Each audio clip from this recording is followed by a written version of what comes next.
अमज्ञानतिमिरन्दस्य ज्ञानाञ्जनशलाकया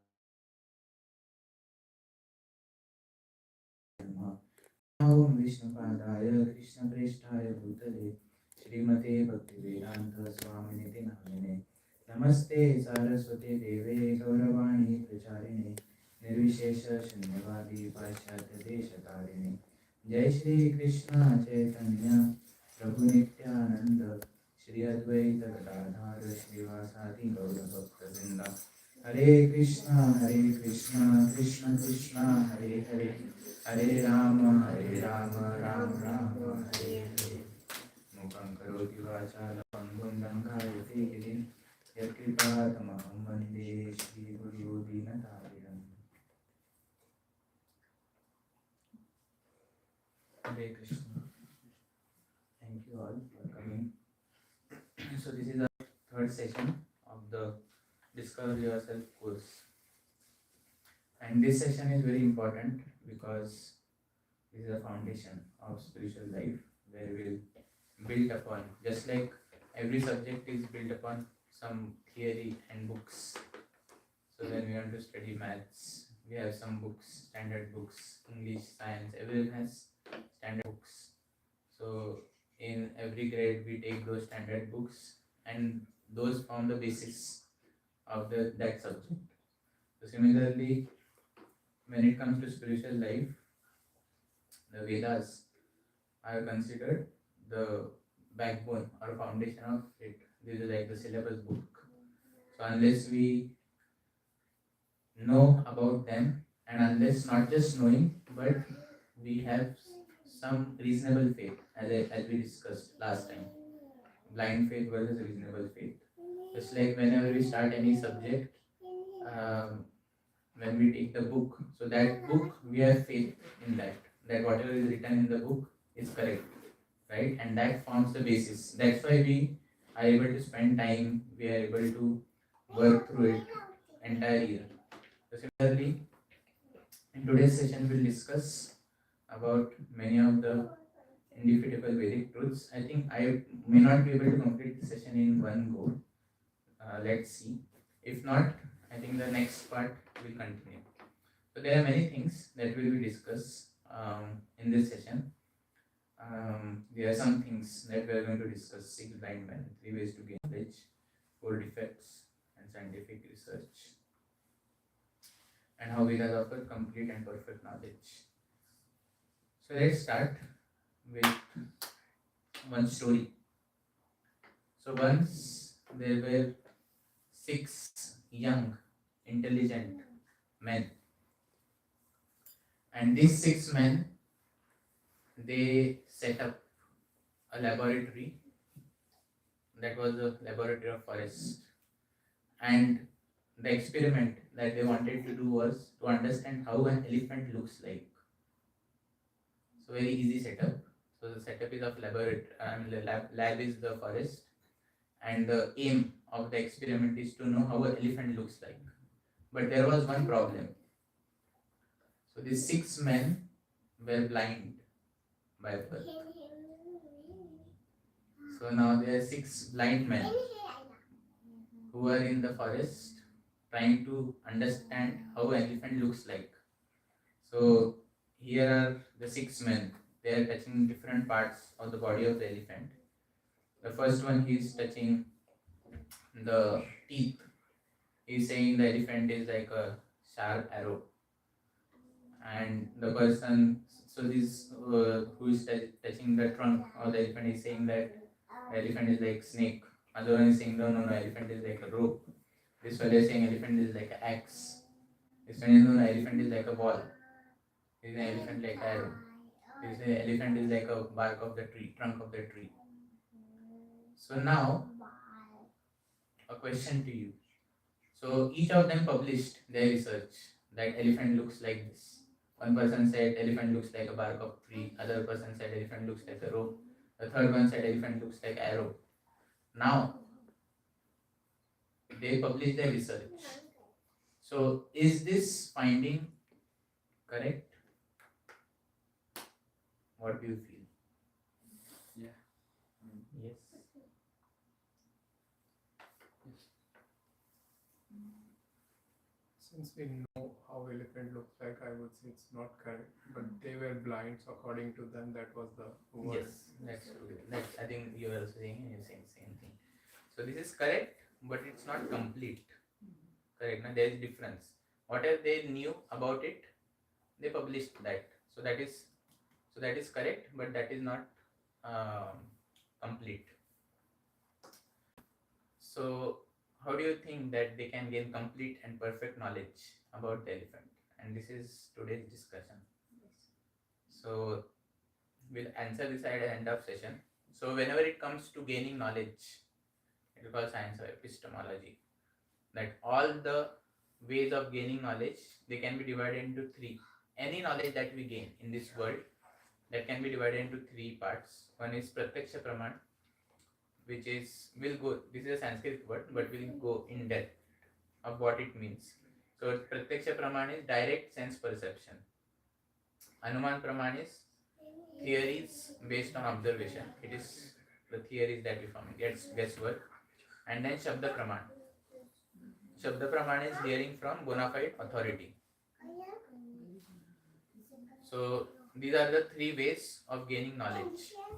Now let's see what is Pratyaksha Praman.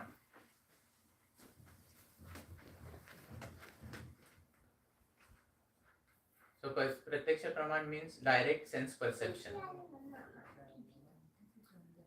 What does direct sense perception mean? So basically, direct sense perception is any knowledge that comes through our senses. So that we see through our eyes, we smell through our nose, we touch through our skin, we hear through our ear. So whatever comes through senses, that is called sense perception, right? But the problem with sense perception is that which we are going to discuss. So each of the methodology of three ways, we are going to discuss what are the merits and demerits. So he is saying, can Pratyaksha Praman give us full knowledge? So he's asking the question, is seeing equal to believing? Is see, yes? Anyone? Is seeing equal to believing? Yes or no? I agree. You agree? Okay. Anyone disagree with this? You disagree. Why? Doesn't mean what you see is. You can't tell if the iron is hard without just by looking at it. Correct. We have few examples. What are you seeing here? Chris, right? Chris. I can see that the mirror it has tracks or like. So you are able to, if you just believe this, that they are meeting, that means there will be accident, correct? Yeah. But accident doesn't happen. So we are able to see it, but it's not true, correct? Now you see here. Have you seen a convex or concave mirror? Anyone? And seen your reflection on it? Yeah. So is it true? No, right? We know that. If we happen to see ourselves in convex mirror and happen to believe that, we'll go into depression. We are so fat, right? If Miss Universe happens to see her image, she'll commit suicide, I think. So seeing, we are able to see that, but we don't believe that, right? Then here is the other example. Have you studied this? Refraction? Krish, have you studied? Yeah. Yes, in science. Yeah, I think V1 is small. He might not have studied till now. He'll study in future. So refraction. Yes. So if you see here, the pencil appears to be broken, but it's not broken. And then this is classic example which I think all of us experience. If you are going in a car, you see a mirage, but there is no water. Yes. So what it means? Seeing is not equal to believing. So there are many things like this which we see, but we don't believe in them. We see that, we see them, but we don't believe in them. On the other hand, there are some things which we don't see, but we still believe in them. Can we give some examples? Anyone? There are things which we don't see, but we still believe in them. Heat. Heat. Yes. Nice. Any other? Air is one. Air. We don't see the air, but we believe that air exists, therefore we are existing. Correct? If air is not there, then how we will exist? Any other example?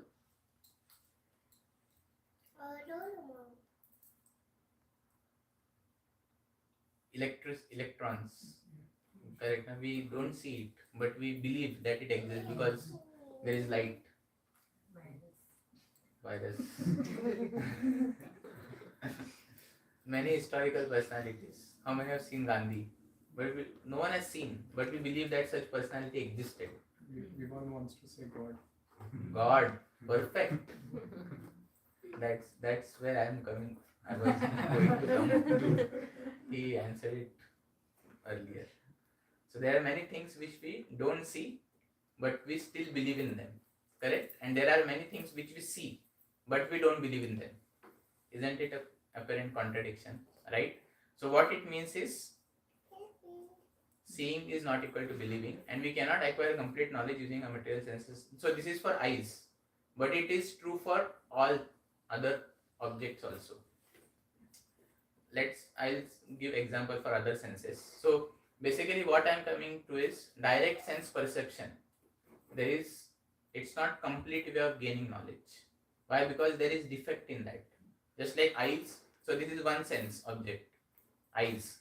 But eyes, there is defect. Things which we see, we don't believe. Things which you don't see, we still believe. So that is not perfect way of gaining knowledge. So here we come to a very interesting topic. So direct sense perception is not complete because of 4 defects. So first defect is all of you, I think, understood. So one is imperfect senses, right?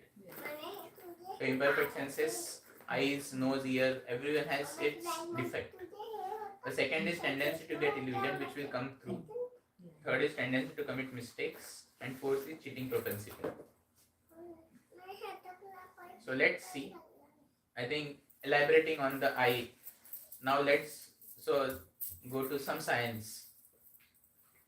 You see here the eyes. What is the range where we can see things? Science. What science is? 400 to 700 millimicron, right?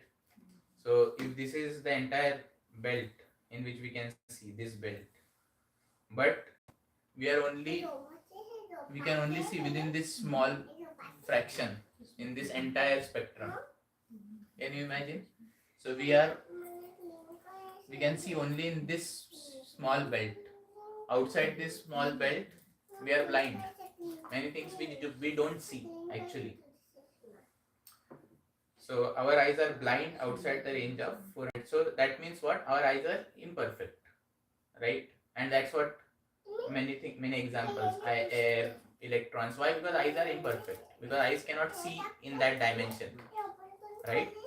Similarly, ears are deaf outside the range of 20 hertz to 20 kilohertz. Yes. There are many whistles. There is a dog whistle which comes, which we don't hear, but a dog hears that. So if you blow the whistle, you will not hear it because the frequency is very high. So we miss it. So the ears are deaf outside this range. Yes. Now the question comes is, now here is saying that okay, our eyes are imperfect, our ears are imperfect, and all our senses. This can be done with all senses. So our sense of touch, sense of smelling, everything is imperfect. I cannot smell anything outside that room, correct? So it is imperfect. Sense of smell is imperfect, sense of eye.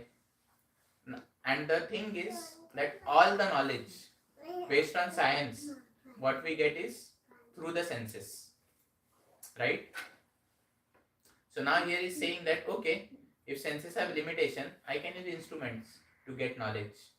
Suppose I cannot see a galaxy farther, maybe I can get some telescope to get that knowledge, or maybe I can see through microscope.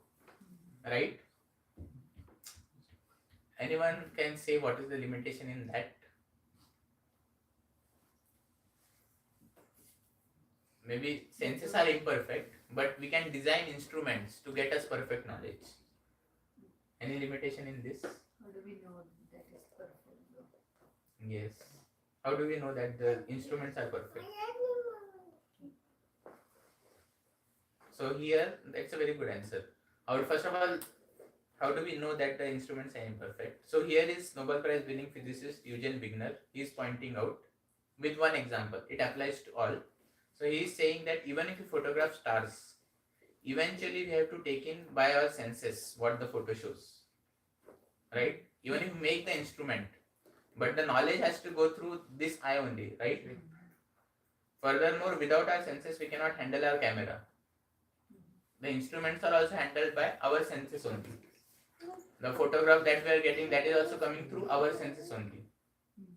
Even if amplified, refined by the instrument, knowledge is no more perfect than our imperfect senses. So this is very important. First is, suppose there is some reality which you are not aware of, right? And maybe you develop instrument. First is you don't know whether you can capture the entirety of that truth or not. Even if you capture some extent, in the end you have to take in the information through the senses only. So it's like, suppose you want to get the strength of a chain. So how do we get it? Through the weakest link, right? Wherever the diameter is shortest. So that will determine the strength. So in this whole process of gaining knowledge, in the end we have to depend on our senses only, which are imperfect. So therefore the knowledge that we are getting from the instrument, that is no more perfect than our imperfect senses. Is very important. Now we are actually building a foundation of scriptures. Because first thing is we have to understand that all the knowledge that we are getting, it is imperfect through science. Because science believes in senses, experimentation, right? But we have to understand our senses are not perfect. So therefore that knowledge that is coming through the senses is not perfect because of our imperfect senses. You got it? This is very important concept. The second defect. So this is within the direct sense perception. So it is all about how we get knowledge currently in this world through science, right? So the first defect is imperfect senses. The second is tendency to get illusioned. Once our senses are imperfect, obviously we'll get illusioned, right? For example, this is another sense. Now sense. So if you eat gulab jam and if you eat orange, it will taste sour. Now if you eat a lemon and then eat orange. So orange is sweet or sour? Sweet. It depends. Correct, no?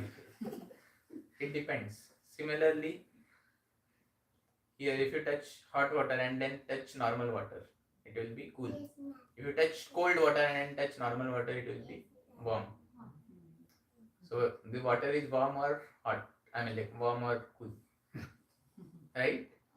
So why it happens? Because many of our experiences are based on our previous biases. It is called, in probability, it's called bias posterior and what is called. So basically, we have something experiences. Based on that, we derive some things. Correct, no? So therefore, it is not perfect. So this is tendency to get illusioned. Now I am going to show some pictures, which are you have to tell what you are able to see. So each picture has at least two ways to see, depending on what you choose to discard. Okay. So what do you see here?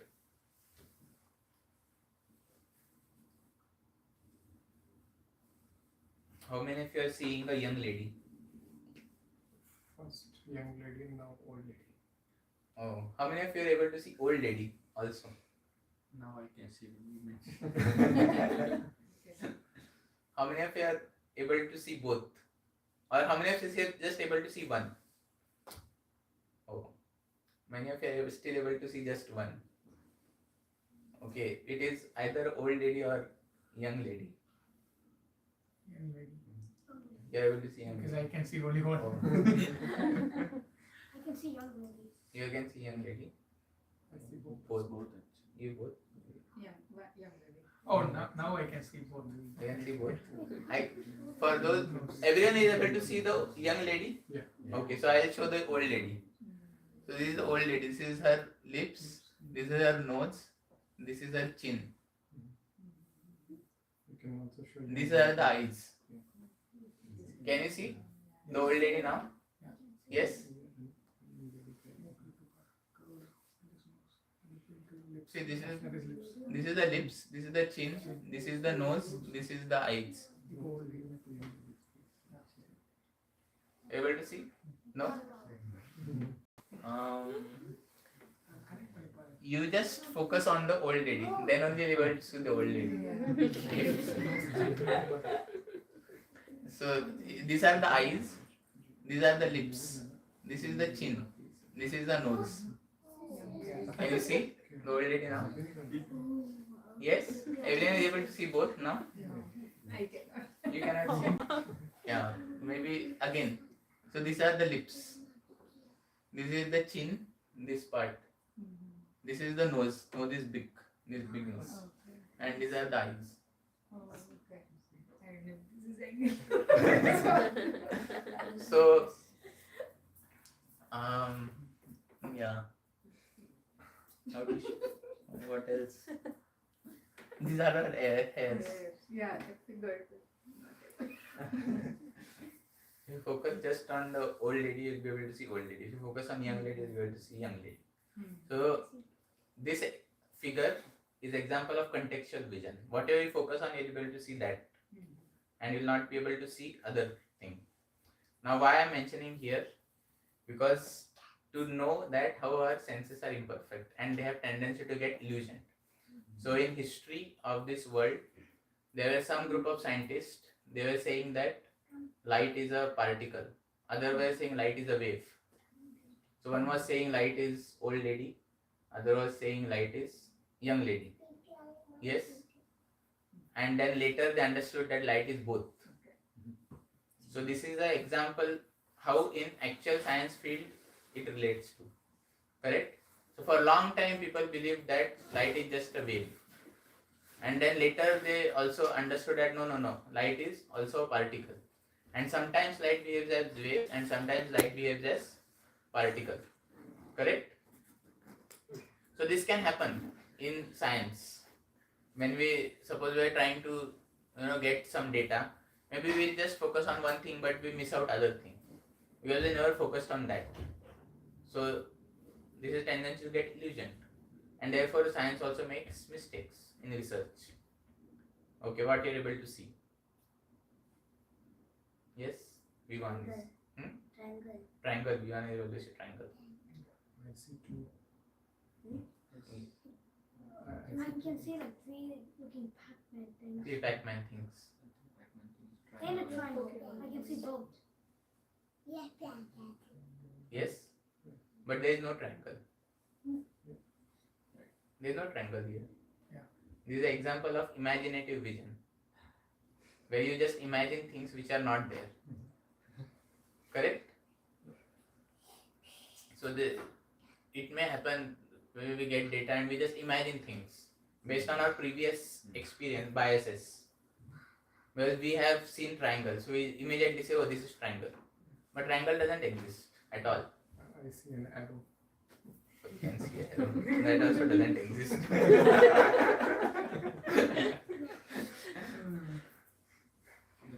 Confirmation. Yes. Which bias you said? Is it confirmation? No, this is example of imaginative vision. The first was contextual vision. Now this here, what you are able to see? I can see both. One guy playing guitar, another one is holding Yeah. something, but also old Old and woman old and couple. Yeah. Anything else? They both look like robot grandparents. Robot grandparents. Yeah. They mouse Definitely see a small lady picking from Small lady Yeah. picking from here.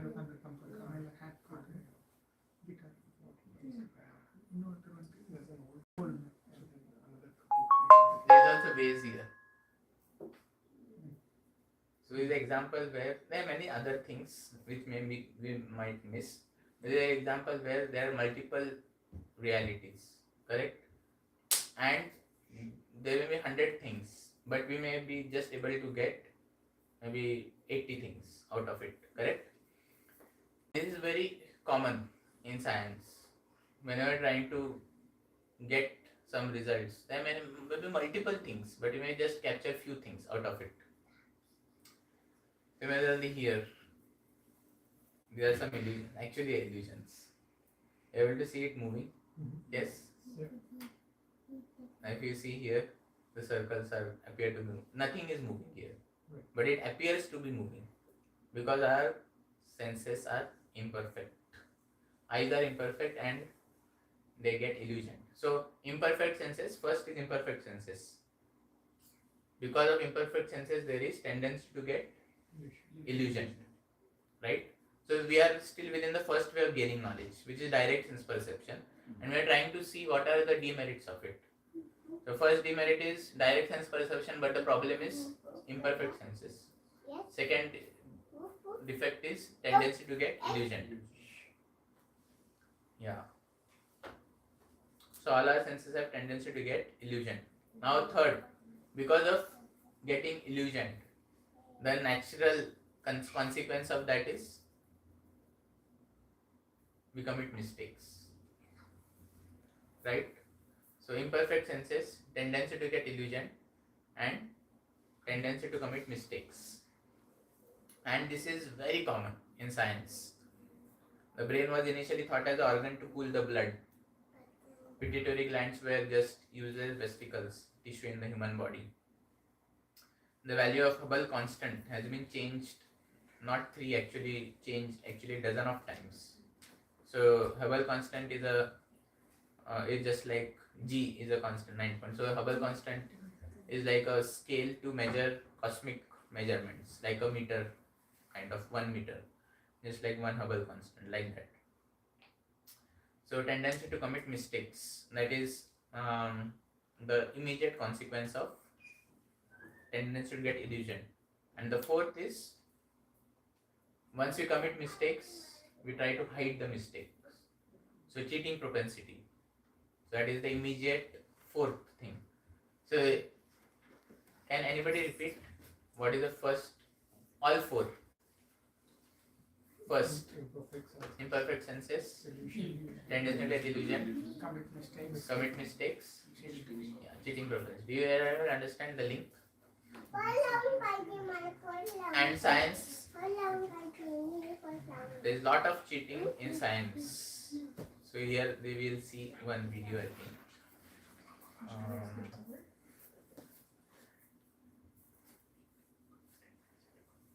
Actually, this is we'll see this. This is a little. Yeah, we'll see the video. Okay, it's not here. It here. Evolutionists go so far in this subject that they can even invent very different faces for the same skull. The 3 entirely different reconstructions made for the fossil called Zinjanthropus is a famous example showing how persistent evolutionists are in producing these false masks.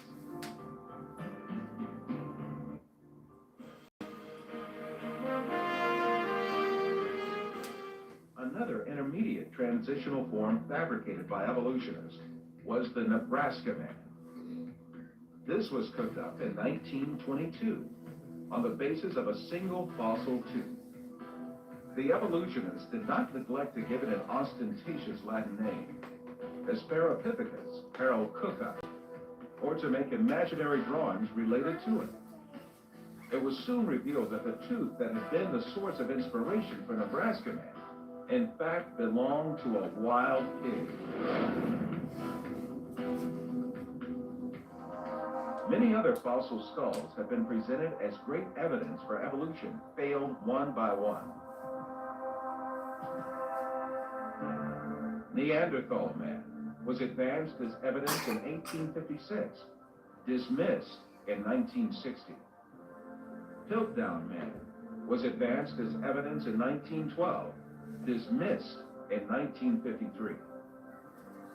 Zinjanthropus was advanced as evidence in 1959, dismissed in 1960. Ramapithecus was advanced as evidence in 1964, dismissed in 1979. So, when it comes to theory of evolution, I think you are asking, right? So we have a session also, separate session, but here just touching on the concept. So when it comes to evolution, how to prove whether evolution exists or not, or happened or not. For that, fossil fuels are de facto proof. Fossil fuels means bones or skulls of intermediate men. Like evolution says that man came from monkeys. So monkey, and in between there are many intermediate species which are not humans, not monkeys, right? So there are Neanderthal man, Homo sapiens sapien, all those things which we study in science.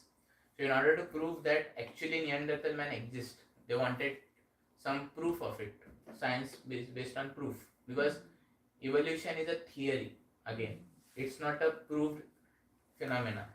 So theory means I can also give my theory of how evolution happened. So the proof of that theory lies in fossil fuels. But they never found any intermediate species. And these are the all cases in which they forged evidences, but they were disproved later. Why? Because they either filed a jaw of ape and make it look like some in-between species or something like that. So they did lot of hoax here. So these all these are examples of cheating propensity. That how science was a cheat. In fact, there is one scientist in Japan.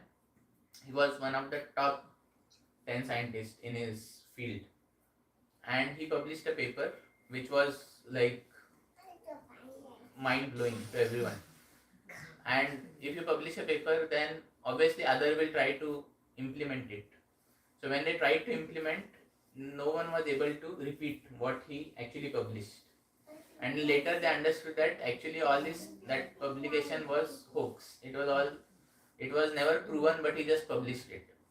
And it was such a blow to him that he just couldn't take that insult, and he just committed suicide just because of that. In fact, there is a website which hosts all the false research papers. They are published paper, but they are all false. Because just like in our science, maybe we do, if you have experiment of say finding the value of G, we may get 10 or 11, but everyone writes 9.8. Why? Because we know that, correct? No? So just like that, people also do. So because the senses are imperfect and we can get illusion, then we commit mistakes and we want to hide the mistakes. So that is cheating propensity, correct? So this is all about pratyaksha praman, which is direct sense perception. So understood, direct sense perception is knowledge that we gain through our senses, and the fallacy in that is 4 things. The senses are imperfect. Second, illusion. Third, commit mistakes. And 4, cheating propensity. So therefore pratyaksha praman cannot give us complete knowledge, no matter what. It cannot give us complete knowledge. In fact, you can very easily, just like science tries to understand the origin of universe and so, but universe is so big, we can't even get to the nearest star I mentioned in last class. It is some light years away. How it is possible that we can get knowledge through direct sense perception? What to speak of farthest star, which is billions of light years away. I'll show you the video of zoom out in some time, if you have time later, if you get time, or maybe next time. So the universe scale is so huge, and we are not even ant or microbe compared to that. It's just like today, if an ant says that, if you say that in maybe after lot of research, in 1,000 years or 2,000 years or 10,000 years, the ant will be able to understand the earth. Is it possible? Impossible. No matter what happens. Correct? So when we compare ourselves to this whole universe, we are not even an ant. Ant is also big.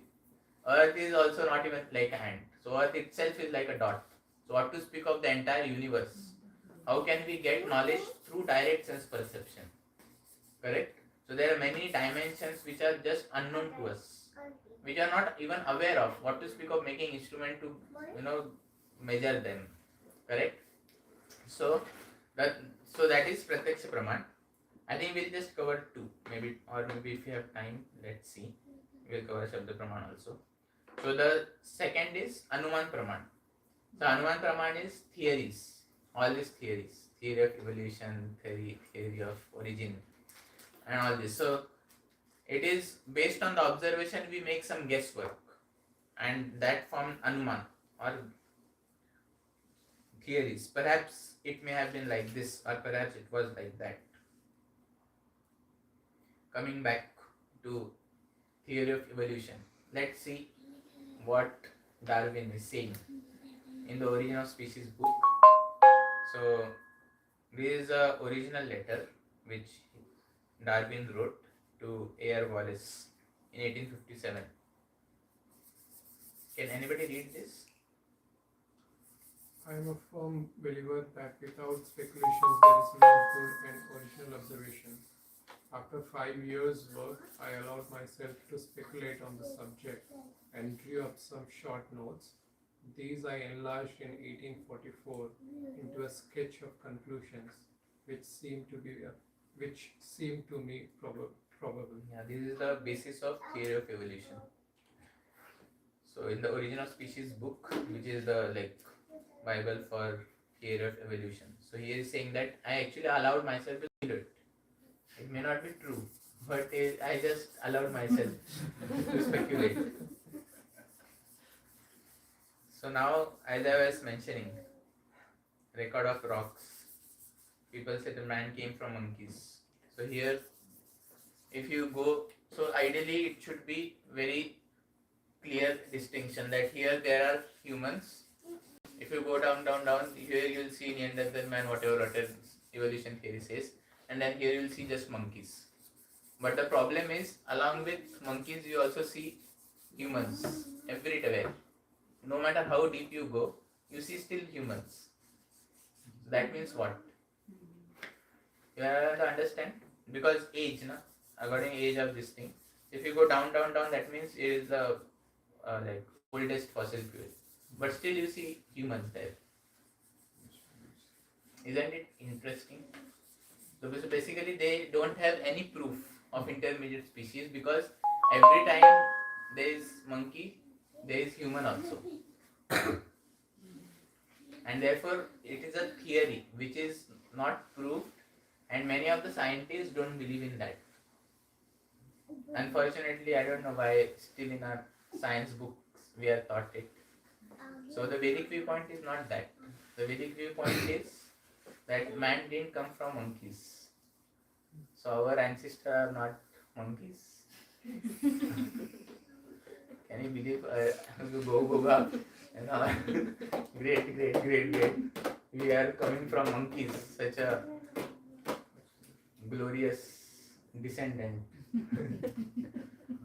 So what scriptures say, our ancestors are Rishi monkeys.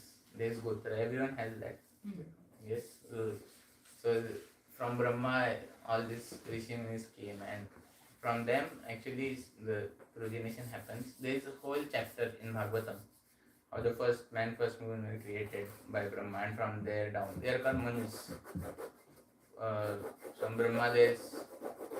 Anyways, we'll see the cosmic calculation.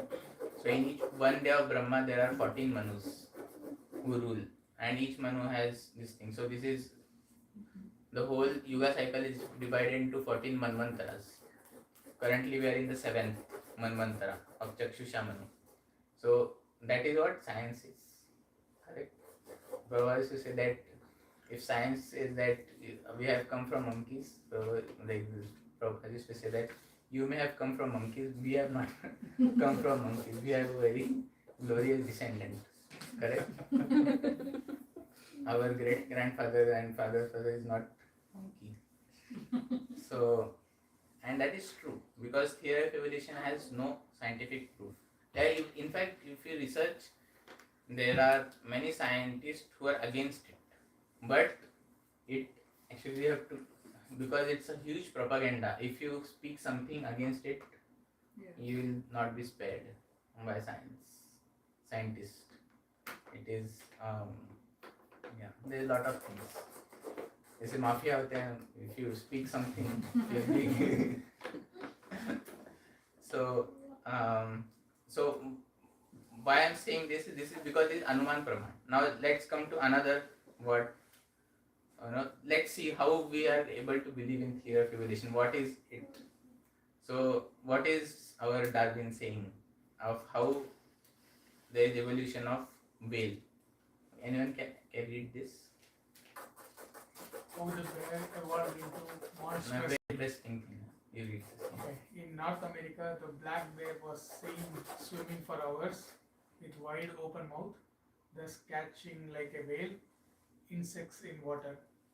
Even in so extreme a case as this, if the supply of insects were constant and if better adapted competitors did not already exist in the country, I can see no difficulty in a race of bears by natural selection more and more aquatic in their structure and habits, with larger and larger mouths, till a creature was produced as monstrous as a whale. Does it sound logical? So what here is saying that the whales, because survival of fittest, so there are a lot of competition in ground, so therefore whales, they started swimming in water with wide open mouth, and by natural selection the bears, they turned into whale. So that is written in the Origin of Species book, 1964 edition, page 184. Does it sound logical? No, not at all. Okay, next. Why giraffe has long neck? Long neck giraffes are and short neck giraffes existed together, but short neck giraffes disappeared because they were very hungry and they couldn't reach leaves from the trees, so they died. And long neck giraffes survived. This is why we only see giraffes with long. Yeah. So basically, it all appears like comic book, maybe his imagination. Correct? So what are the loopholes in this? If giraffe had to stretch neck, it may not drink water. What about other quadrupeds? Why deer exist? Correct. Now, all species are down to, according to survival of fittest theory, all species should have long neck only. All the small necked deer or the other quadrupeds would have died. Correct? Yeah, if monkeys have evolved in humans, why are monkeys still surviving in the present? Correct, no? So Darwin tried to give a mechanism of evolution by his own speculation on his material outlook. In fact, that Vedas also take evolution, but not of the body, but of spirit, soul. So this is the Vedic viewpoint of evolution. Evolution is true, but not of bodies, but of the soul. The soul evolves from lower species to higher species. Yeah. So here is saying, what is the problem with making mistakes in research? Okay, what is the problem? After all, they know something. They'll research more and improve in time to come. So what science says that, okay, we may be imperfect now, but in times to come, maybe we can get through there, get to the perfection. Yeah. So here we see the defects in that. So here, new gaming areas, people think adverse, but they have adverse effects. Correct, na? All the research have adverse effects. Similarly, Silicon Valley research blunder, Theranos Labs. There is a lady who claimed that by one drop of blood you can get all the tests done, but it was a big hoax, $1 billion hoax. Yeah. Similarly, during the bubonic plague, there's a big plague like COVID in Europe in, I think, mid 13th or 14th century. So they did a lot of research on how to stop it, but it was seeming that it will just devour the whole Europe. And lots of research, after a lot of research, scientists they came up to a conclusion that the cause of the plague is cats. And there was order given that shoot at sight. If you see cat, shoot it. And the thing is, after that, the number of people dying even increased. Instead of reducing, it increased. The scientists again came and they said, sorry, a small mistake. It is not cats, it is rats. But there are no cats left to eat the rats. So that is a problem with research. If you are going on the bottom to top approach, science says, okay, tomorrow we'll get to that thing. But what about today? If you do mistakes now, you have to bear the consequences for that. Similarly, once they were trying to fill the filling of tooth by some material, and later they understood that that is not a safe thing. If you little bit, if it goes in, it may be toxic. So then again they had to call everyone that, if you have gone through that procedure, again you come back and do it again. Correct? So that is a problem. Correct?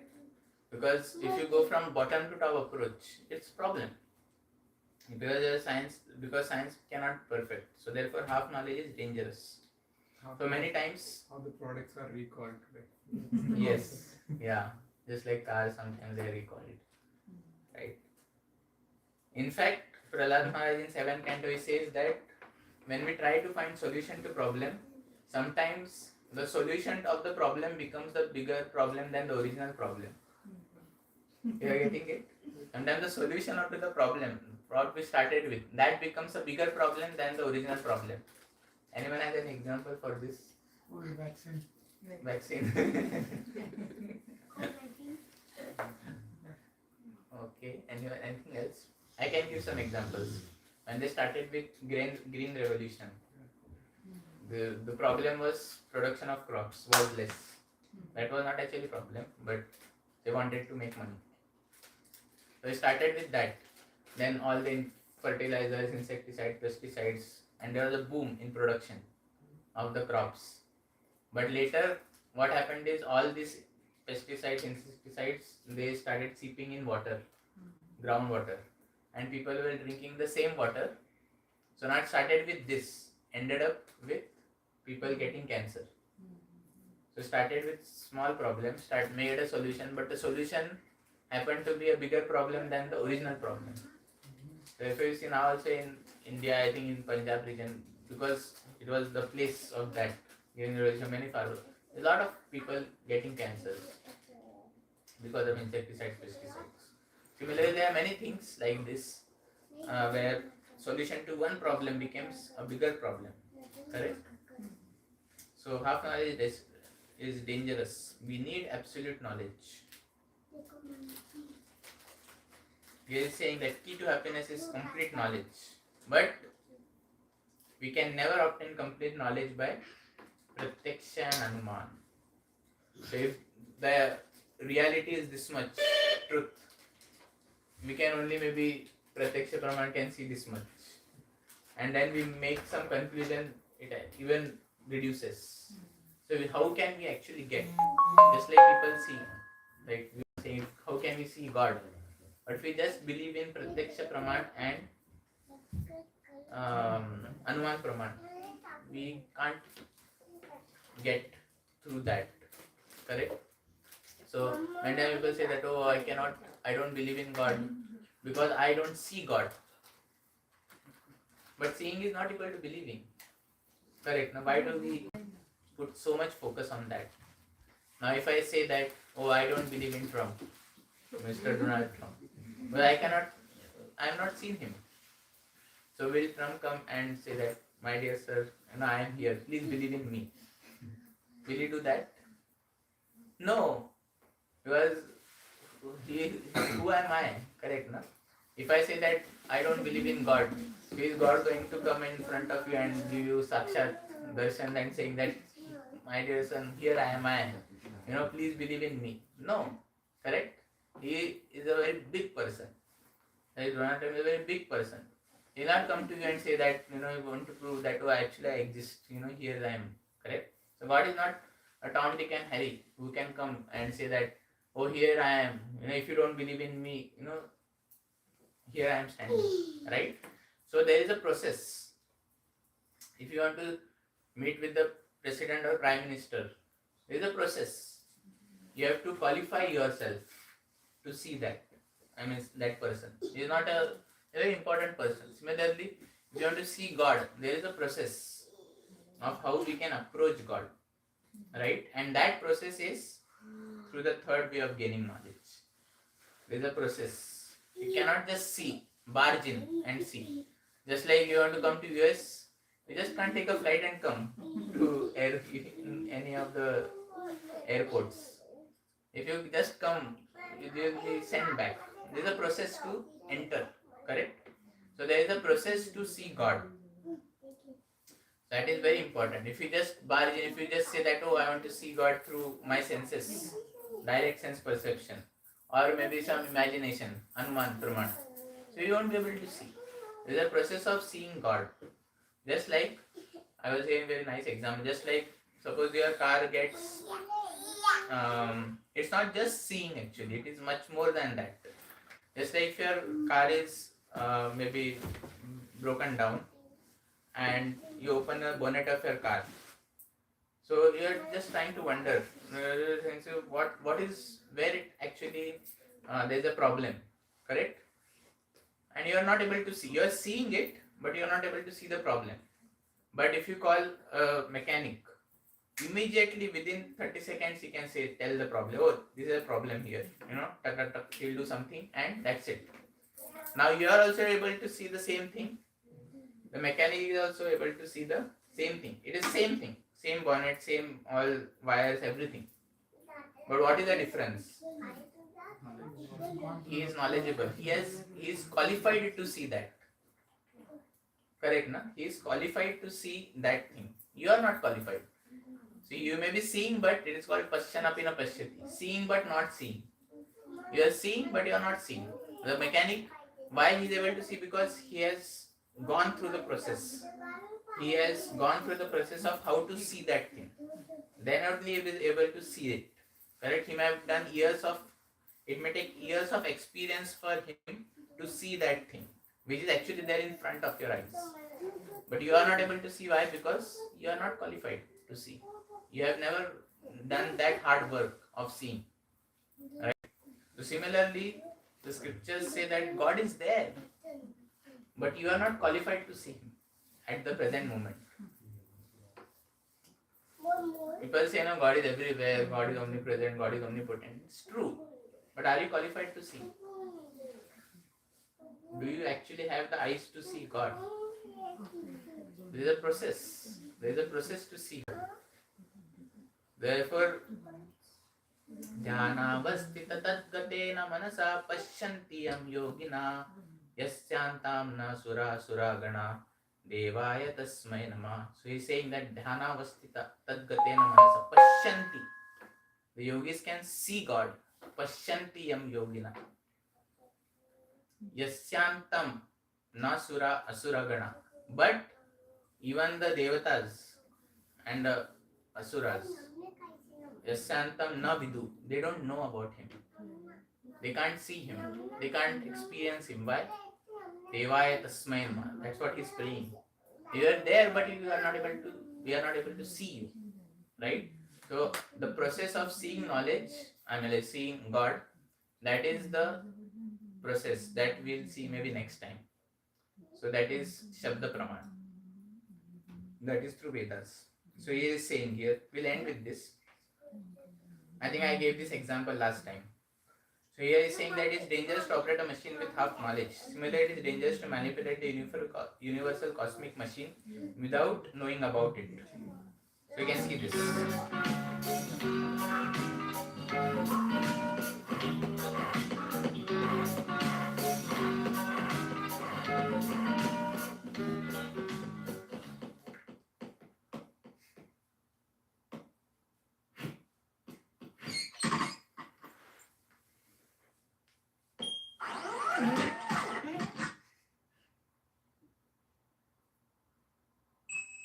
So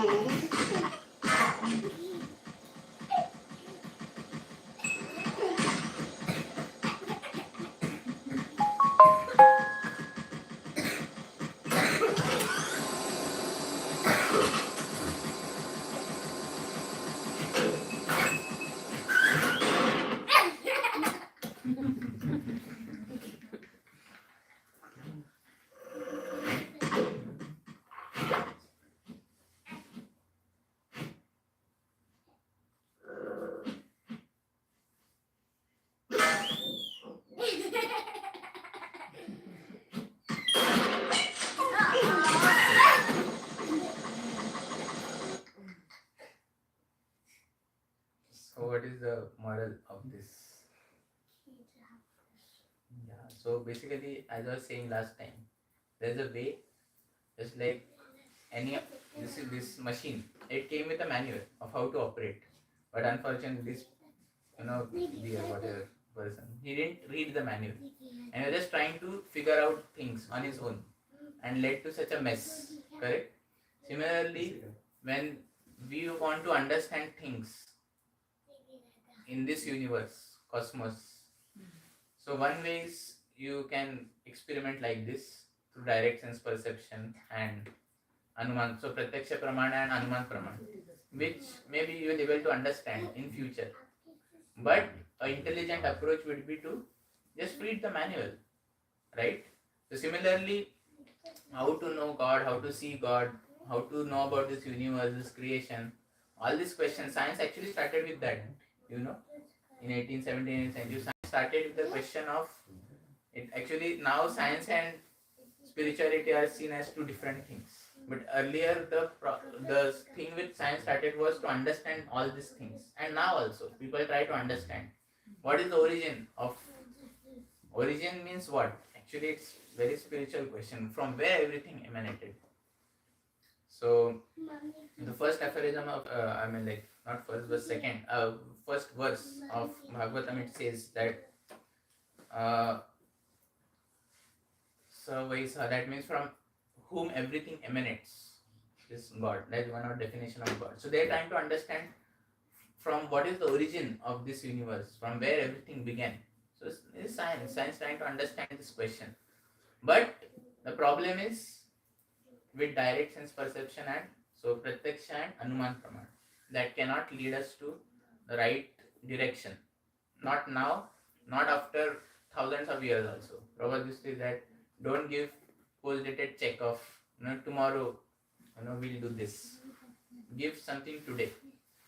Even if you say tomorrow, but still it's not possible. If you just say that tomorrow we'll be able to understand the universe, it's not possible. Just like if the ant says that tomorrow we'll be able to understand this earth, it's not possible. So here is saying that the key to complete happiness is by getting knowledge through Shabda Praman. So where is the manual that can explain the operation of this cosmic machine? If we can get it, then we have key to happiness. So here is saying, just see my dear friend how the four defects keep us blind to the truth. Is there no other way other than Pratyaksha Praman or Anuman Praman to know the complete truth that is free of danger? So that brings us to the last and the third way of gaining knowledge, that is Shabda Praman. Hearing from bona fide authority, which I think we'll cover next time.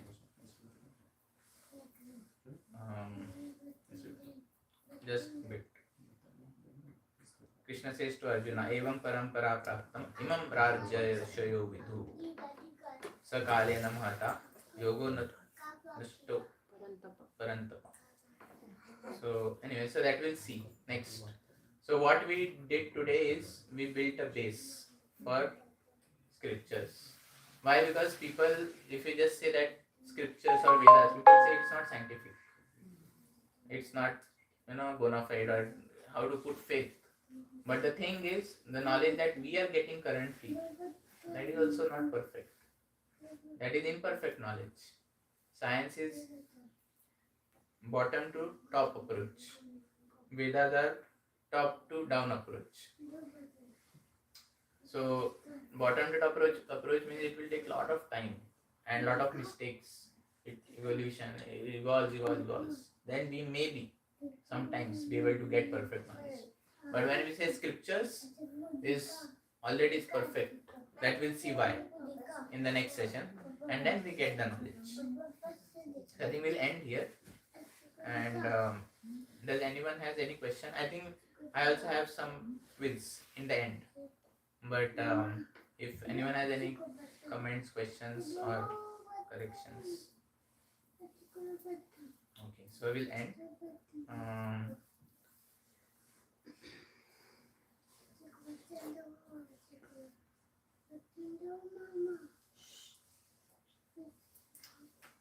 We'll do meditation now.